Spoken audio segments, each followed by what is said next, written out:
Hi everyone, this is Phil Travis here, History 111, Week 7 here at EOU.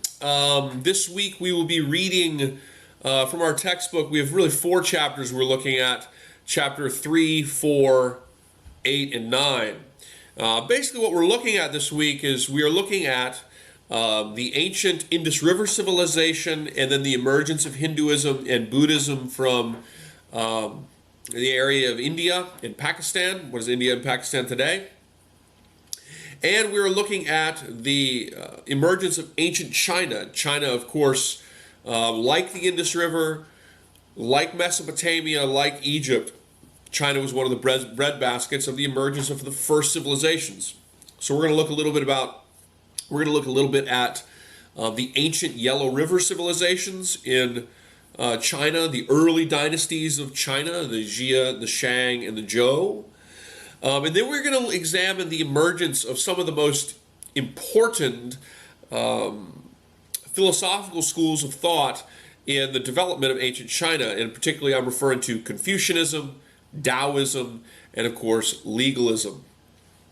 So this week, ancient China, ancient India, ancient Indus River civilization, reading chapter 3, 4, 8, and 9. It's a light week from a grade standpoint. And of course, remember, if you scored low on this paper, or if you chose not to do it, you still have an option to get a good grade in there for your paper.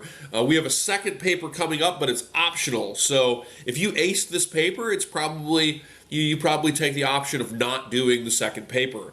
What I do is I drop the lowest grade. So if you got entered for that paper this last week, if you were entered as a 0, or the week before last, if you were entered as a 0, and you have a 0 for that paper, just remember that that doesn't stand, okay? That's not necessarily what your grade will be for papers, because we have a second paper coming up that is optional. If you didn't do the first one, you really have to do it, or you get a 0. If you did the first one and you did great, then there's no reason to do it. If you did the first one, you didn't score as well as you wanted to, then do the second paper and see if maybe you can pull that grade up by 10 or 15 points. And that's coming down the line a little bit. You don't have to worry about that this week. I just wanted to kind of give you some information pertaining to the papers. I'll get your tests graded soon. So this week's a down week. We just have our graded discussion forum. I have a presentation up for you on ancient China, and I kind of take us through some of the major points of the readings on China, chapters 4 and 9. But I talk about the ancient Chinese dynasties. I talk about oracle bones. We talk about Confucius, Taoism, and legalism. So check out the presentation this week on ancient China. Do the reading and participate in the discussion board as always. Okay, this week's factoid, extra credit factoid is this. Confucius, the name Confucius, was actually not a name that the thinker that we call Confucius actually ever heard in his life.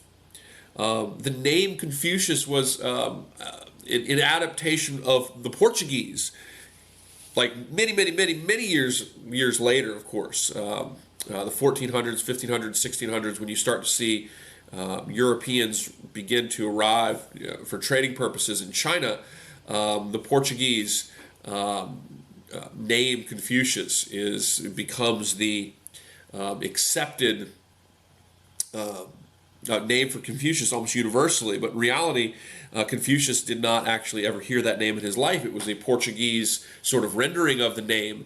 Confucius actually had several names.